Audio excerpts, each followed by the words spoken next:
Bonjour tout le monde, continuons notre leçon et cette fois-ci avec la quatrième et la dernière partie de cette leçon. Dans cette partie, on va étudier les rapports trigonométriques.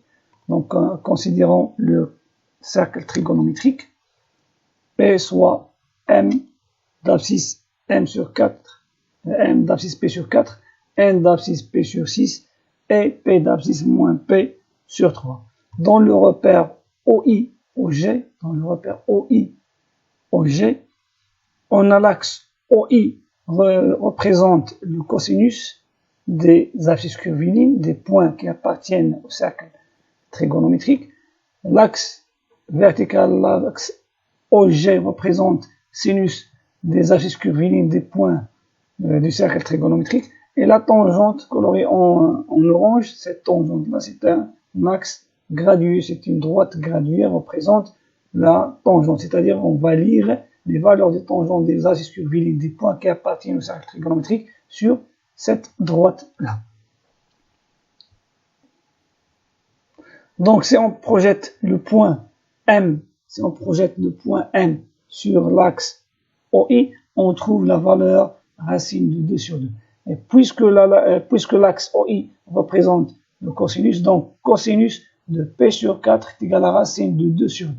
Si on projette M sur l'axe OG, on trouve racine de 2 sur 2. Donc, sinus de P sur 4 est égal à racine de 2 sur 2. Donc, on lit le cosinus sur l'axe horizontal et on lit la sinus sur l'axe vertical. Par contre, on lit la tangente sur la tangente graduée du cercle C au point I. Donc, pour trouver la tangente de P sur 4, on va tracer la demi-droite OI qui coupe la tangente en point d'abscisse 1, donc la tangente de P sur 4 est égale à 1. Pour le point N, si on projette le point N sur l'axe OI, on trouve la valeur racine de 3 sur 2, donc cosinus de P sur 6 est égal à racine de 3 sur 2. On projette N, cette fois-ci sur l'axe OG, on trouve la valeur 1,5, c'est-à-dire 1 sur 2, donc le sinus de P sur 2 est égal à 1 sur 2. Si on trace la demi-droite OM, cette demi-droite coupe la tangente au point d'abscisse racine de 3 sur 3. Donc, tangente de P sur 6 est égale à racine de 3 sur 3. Si on procède de même avec le point P, donc on projette le point P sur l'axe OI, on trouve la valeur 1,5, donc le cosinus de moins P sur 3 est égal à 1,5. De même, on projette P sur l'axe OJ, on trouve la valeur moins racine de 3 sur 2. Donc, sinus de moins P sur 3 est égal à moins racine de 3 sur 2.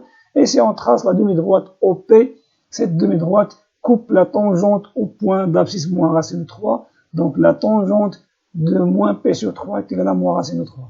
Donc, pour lire le cosinus, on projette le point sur l'axe OI. Si on veut lire la sinus, on projette le point sur l'axe OG.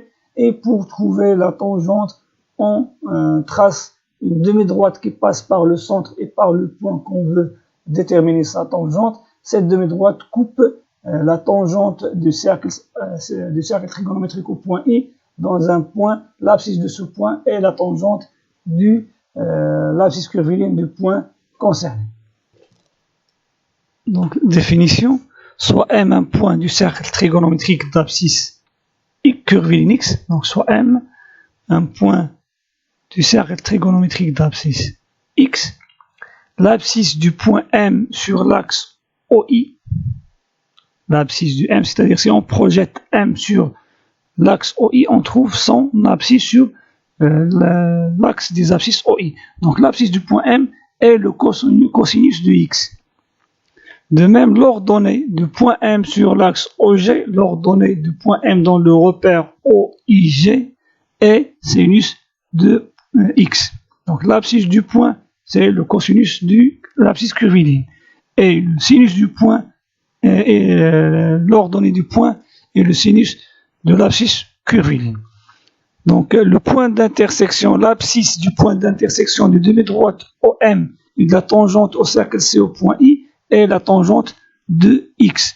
Donc, pour lire le cosinus de X, on projette M sur OI, on trouve l'abscisse de M, donc l'abscisse de M est le cosinus de X. On projette M sur OG, on trouve l'ordonnée de M, donc l'ordonnée de M est le sinus de X, on prolonge la demi-droite OM qui coupe la tangente du cercle C au point I à un point d'abscisse quelconque. Cette abscisse-là, c'est la tangente du X. N'oublions pas que X représente la valeur ou bien la mesure de l'angle orienté OI, OM. Simulation du cercle rapport trigonométrique. On va voir une simulation dans laquelle on va remarquer comment change le sinus et le cosinus tangente des points lorsque le point parcourt le cercle trigonométrique. La relation entre les rapports trigonométriques, les trois rapports trigonométriques, sinus, cosinus, tangente, et leur relation avec le point M d'abscisse X, d'abscisse sur une X, lorsque ce point parcourt le cercle. Donc on va noter le cosinus par le bleu, la couleur bleue, cosinus par la couleur bleue, sinus par la couleur verte et la tangente par la couleur rose. Donc on va remarquer comment changent les valeurs de sinus, cosinus et tangente lorsque le point M parcourt le circonférence. Donc on remarque que le cosinus et sinus prend les valeurs entre -1 et 1. Par contre, la tangente prend des valeurs quelconques, c'est-à-dire des valeurs qui appartiennent à R, qui appartiennent à moins l'infini plus l'infini.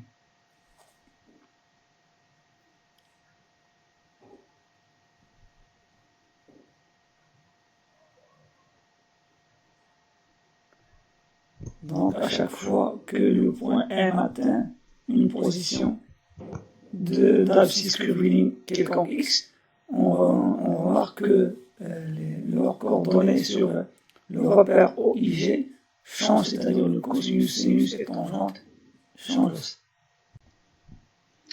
Première propriété qui concerne les rapports trigonométriques. Donc, ce sont des propriétés qu'on a déjà étudiées à l'année dernière. Donc, on a sinus X pour tout X appartenant à R, sinus X est compris entre -1 et 1. Auparavant, on a vu une relation qui est similaire à celle-ci. On a dit que sinus X est compris entre 0 et 1. Pourquoi? Parce qu'on a étudié seulement les angles aigus. Maintenant, on a des angles qui appartiennent à R, ayant des valeurs qui appartiennent à R. Donc, sinus X est compris entre -1 et 1. Cosinus X compris entre -1 et 1. Par contre, la tangente appartient à R tout entière. Donc, soit X appartenant à R privé de P sur 2 plus 2 Kp, c'est-à-dire X prend toutes les valeurs de R, sauf les valeurs P sur 2 plus 2 Kp. Tangente X est égale à sinus X sur cosinus X. Pourquoi on a privé R de ces valeurs-là? On va répondre à cette question lorsqu'on retourne au cercle trigonométrique. Donc, soit X un nombre réel, sinus carré X plus cos carré X est égal à 1. Deuxième propriété, soit X un élément de R, sinus X plus 2Kp est égal à sinus X. Lorsqu'on ajoute 2Kp, on trouve une autre mesure de l'angle. C'est-à-dire les mesures de l'angle, c'est X est une mesure de l'angle orienté quelconque, alors X plus 2Kp, c'est une autre mesure de même angle. Donc sinus de X plus 2Kp est égal à sinus X. De même, cos X plus 2Kp est égal à cos X. Pourquoi? Parce que X et X plus 2Kp sont deux mesures de même angle. De même, on a tangente X plus 2Kp est égal à tangente X pour tout X appartenant à R privé de P sur 2 plus 2Kp. Pourquoi? Parce que ces valeurs-là, elles n'ont pas de tangente et on va voir pourquoi lorsqu'on retourne au cercle trigonométrique. Troisième propriété, soit X un élément de R, donc sinus moins X est égal à moins sinus X, cosinus moins X est égal à cos X, et tangente moins X est égal à moins tangente X, tel que X appartient à R privé de P sur 2 plus 2K plus Kp. Lorsqu'on étudie toujours tangente, on va priver R des valeurs P sur 2 plus Kp tel que K un élément de Z. Ces propriétés, il faut les apprendre par cœur parce qu'on va les utiliser pour répondre aux exercices. Ce sont des propriétés fondamentales qu'il faut apprendre par cœur. Donc, quatrième propriété, sinus P plus X est égal à moins sinus X. Lorsqu'on ajoute P à X, on trouve l'opposé de sinus X. Lorsqu'on ajoute P AX, on trouve l'opposé de cos X, donc c'est-à-dire cos de P plus X est égal à moins cosinus X. Tangente P plus X est égal à tangente X pour tout X appartenant à R privé de P sur 2 plus KP tel que K appartenant à Z. Septième propriété, c'est sinus P moins X est égal à sinus X. Cosinus P moins X est égal à moins cos X. Tangente P moins X est égal à moins tangente X tel que X appartenant à R moins P sur 2 plus KP tel que K appartenant à Z. Dixième propriété, sinus P sur 2 plus X est égal à cos X. Cosinus P sur 2 plus X est égal à moins sinus X. Et tangente P sur 2 plus X est égal à moins 1 sur tangente X. Propriété 3, soit X un élément de R. Sinus de P sur 2 moins X est égal à cos X. Pourquoi? Parce que P sur 2 moins X et X sont deux mesures de deux angles complémentaires. Donc, le sinus de P sur 2 moins X égale à cos X. Pourquoi? Parce que P sur 2 moins X et X sont deux mesures de deux angles complémentaires. De même, cos P sur 2 moins X égale à sinus X et tangente P sur 2 moins X égale à 1 sur tangente X. Voilà un tableau qui résume les valeurs de quelques mesures principales qu'on va utiliser souvent. Donc, pour 0, sinus de 0 est égal à 0, cosinus de 0 est égal à 1, tangente 0 est égal à 0. Cette valeur cotangente, on n'a pas dans notre programme, donc on va la laisser, on ne va pas l'étudier.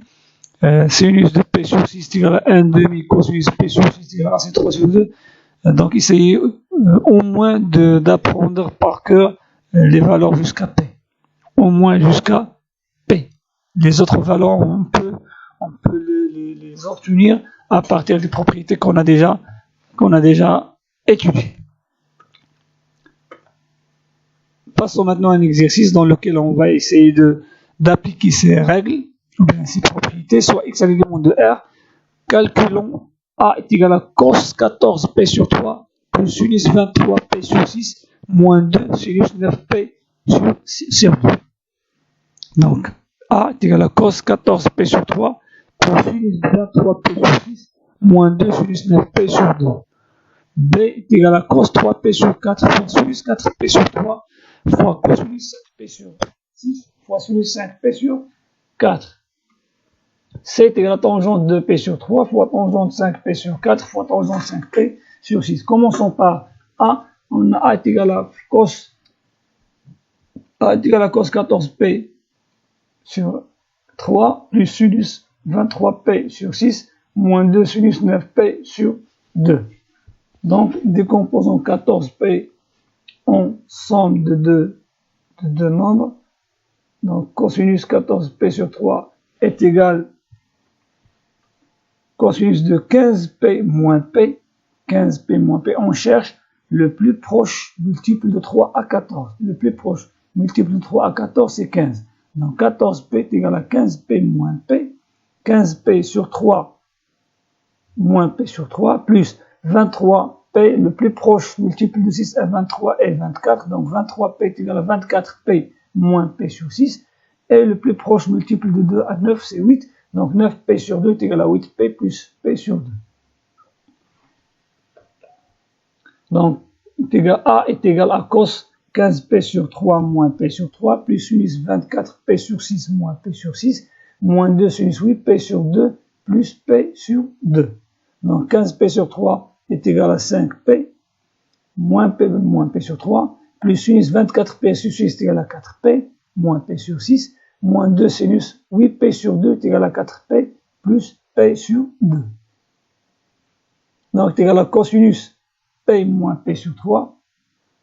On remplace 5P lorsqu'on a un nombre pair, un nombre impair fois P, on le remplace par P.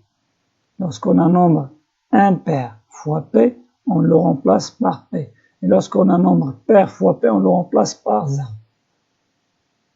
Donc, on a cos 5P moins P sur 3, on remplace 5P par P, on trouve cos P moins P sur 3. On remplace 4P par 0 parce que 4 est un nombre pair, donc plus sinus moins P sur 6, moins 2 sinus P sur 2, puisque 4 est un nombre pair, donc on va remplacer 4P par 0. On trouve cos P moins P sur 3 plus sinus moins P sur 6 moins 2 sinus P sur 2. On applique les règles, on a cosinus P moins X, cosinus P moins X est égal à moins cos X, donc moins cos P sur 3, sinus moins X d'après notre propriété sinus moins X est égal à moins sinus X, donc sinus moins P sur 6 est égal à moins sinus P sur 6, moins sinus moins 2 sinus P sur 2. Si on retourne à notre tableau, on trouve que cos de P sur 3 est égal à 1,5. Donc, moins cos P sur 3 est égal à moins 1,5. Sinus de P sur 6 est égal à 1,5, donc moins 1,5. Sinus de P sur 2 est égal à 1, donc on a moins 2 fois 1. Donc, d'après le tableau, cos P sur 3 est égal à 1,5. Sinus P sur 6 est égal à 1,5. Et sinus P sur 2 est égal à 1. On trouve moins 1,5, moins 2 fois 1 est égal à moins 1,5. Moins 1,5 est égal à moins 1. Moins 2 fois 1 est égal à moins 2, donc la valeur de A est égale à moins 3. B est égal à cos 3P sur 4 fois sinus 4P sur 3 fois cosinus 7P sur 6 fois sinus 5P sur 4. Donc procédons de même manière. Le plus proche multiple de 4 à 3 c'est 4. Donc cosinus 3P sur 4 est égal à cos 4P moins P sur 4. Sinus de 4P sur 3 est égal à sinus 3P plus P sur 3. Cosinus 7P sur 6. Donc le plus proche multiple de 6 à 7, c'est 6. Donc 7P est égal à 6P plus P sur 6. Et le plus proche multiple de 4 à 5 est égal à 4. Donc 5P est égal à 4P plus P sur 4. Donc cos 4P sur 4 moins P sur 4 fois sinus 3P sur 3 plus P sur 3 fois cosinus 6P sur 6 plus P sur 6 fois sinus 4P sur 4 plus P sur 4 est égal à, on simplifie par 4, on trouve cos P moins P sur 4, fois sinus, on simplifie par 3, on trouve P plus P sur 3, fois cos, on simplifie par 6, on trouve P plus P sur 6, fois sinus, on simplifie par 4, on trouve P plus P sur 4. Donc, d'après les propriétés précédentes, on a cos de P moins X égale à moins cos X, donc cos P moins P sur 4 égale à moins cos P sur 4, fois on a d'après toujours les propriétés sinus de P plus X est égal à sinus est égal à moins sinus X. Donc sinus de P plus X est égal à moins sinus X. Donc sinus P plus P sur 3 est égal à moins sinus P sur 3 fois le cosinus de P plus P sur 6 est égal à moins cosinus P sur 6. Pourquoi? Parce que cos de P plus X est égal à moins cos X fois sinus de P plus P sur 4 est égal à moins sinus P sur 4 d'après les propriétés. Donc, cosinus de P sur 4 est égal à racine de 2 sur 2 d'après le tableau. Donc, on a moins racine de 2 sur 2 fois moins, et sinus de P sur 3 d'après le tableau est égal à racine de 3 sur 2. Cosinus de P sur 6 est égal à racine de 3 sur 2. Et sinus P sur 4 est égal à racine de 2 sur 2. Donc, racine de 2 fois racine de 2 est égal à 2. On simplifie par 2. On trouve 2 fois 2 fois 2 est égal à 8. Et racine de 3 fois racine de 3 est égal à 3. Égal à 3 sur 8. Plus 3 sur 8, pourquoi? Parce qu'on a 4 signes négatifs, donc on trouve plus 3 sur 8. Je répète, racine de 2 fois racine de 2 est égal à 2, donc on simplifie avec 2. Racine de 3 fois racine de 3 est égal à 3, on trouve 3 sur 2 fois 2 fois 2 est égal à 8, donc est égal à plus 3 sur 8.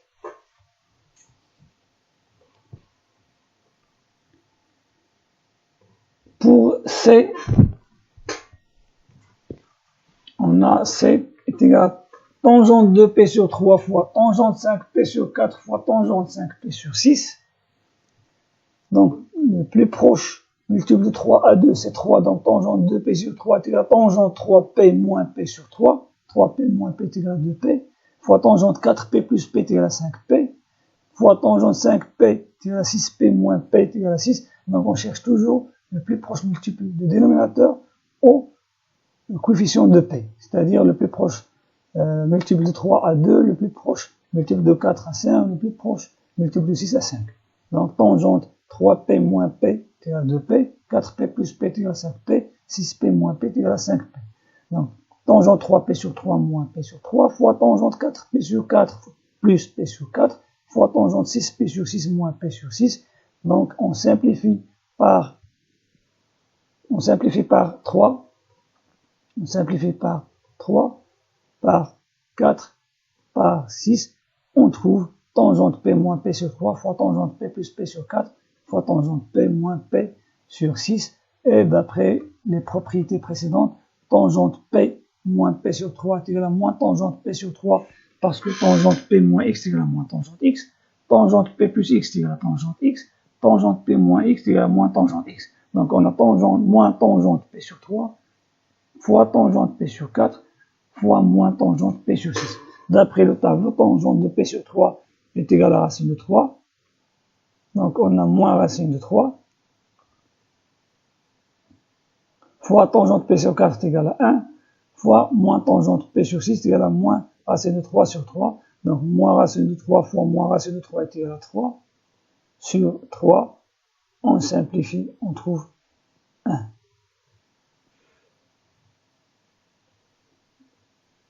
Donc la valeur est égale à 1. Pourquoi? Parce qu'on a un signe moins ici.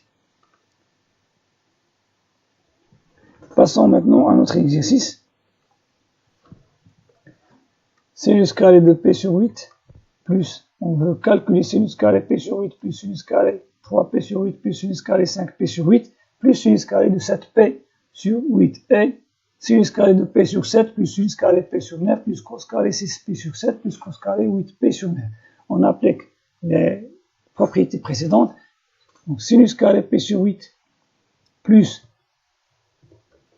sinus carré de 3p sur 8, on va décomposer 3p est égal à 4p sur 8 moins p sur 8, donc 4p sur 8 moins p sur 8 est égal à 3p sur 8. On cherche toujours le plus proche diviseur de 8 à 3, c'est 4. Cette fois-ci, on utilise les diviseurs. Le plus proche diviseur à 8, le plus proche diviseur de 8 à 5 est 4, le plus proche diviseur à 8 à 7 est 8. Donc, sinus carré p sur 8 plus sinus carré 3p sur 8 égale à 4p sur 8 moins p sur 8. 5p sur 8 égale à 4p sur 8 plus p sur 8. Sinus carré 7p sur 8 égale à 8p sur 8 moins p sur 8. On simplifie par 4, ici par 4, ici par 8. On trouve sinus carré de p sur 8 plus sinus carré p sur 2 moins p sur 8 plus sinus carré p sur 2 plus p sur 8 plus sinus carré p moins p sur 8. Et d'après les propriétés précédentes, sinus carré de p sur 8 plus cosinus sinus carré de p sur 2 moins p sur 8, sinus de p sur 2 moins p sur 2 moins p sur 8 égale à cos de p sur 8. Donc sinus carré de p sur 8 moins 8, p sur 2 moins 8 est égal à cos carré de p sur 8. De même, sinus carré de p sur 2 plus p sur 8 est égal à cos carré de p sur 8. Et sinus carré de p moins p sur 8 est égal à sinus carré de p sur 8. Donc sinus carré plus cos carré égale à 1. Cos carré de p sur 8 plus sinus carré de p est égal à 1. Donc on trouve 1 plus 1 est égal à 2. Pour b, on a sinus carré de p sur 7 plus sinus carré de p sur 9 plus cos carré de 6p sur 7 plus cos carré de 8p sur 9. Donc cos 6p sur 7 égale à cos carré de 7p sur 7 moins p sur 7, parce que 7p moins p est égal à 6p. Cos carré de 8p sur 9 est égal à cos carré de 9p sur 9 moins p sur 9, parce que 9p moins p est égal à 8p. Donc on simplifie par 7 par 9. On trouve sinus carré de p sur 7 plus sinus carré de p sur 9 plus cos carré de p moins p sur 7 plus cos carré de p moins p sur 9. On sait que cos carré de p moins p sur 7 est égal à cos carré de p sur 7 et cos carré de p moins p sur 9 est égal à cos carré de p sur 9. On trouve sinus carré de p sur 7 plus sinus carré de p sur 9 plus cos carré de p sur 7 plus cos carré de p sur 9. Donc sinus carré, on va changer la place, ou bien on va changer l'ordre de sinus carré p sur 9 et cos carré de p sur 7. On trouve sinus carré p sur 7 plus cos carré de p sur 7 plus sinus carré de p sur 9 plus cos carré de p sur 9 égale à 1. Donc sinus carré p sur 7 plus cos carré p sur 7 égale à 1. Et sinus carré p sur 9 plus cos carré p sur 9 égale à 1. Donc on trouve 2. Donc voilà, on a terminé notre leçon. N'oubliez pas de télécharger les documents qui se trouvent dans le lien au-dessous de notre vidéo dans la description. Merci pour votre attention et à une autre vidéo, Inch'Allah. À bientôt et au revoir.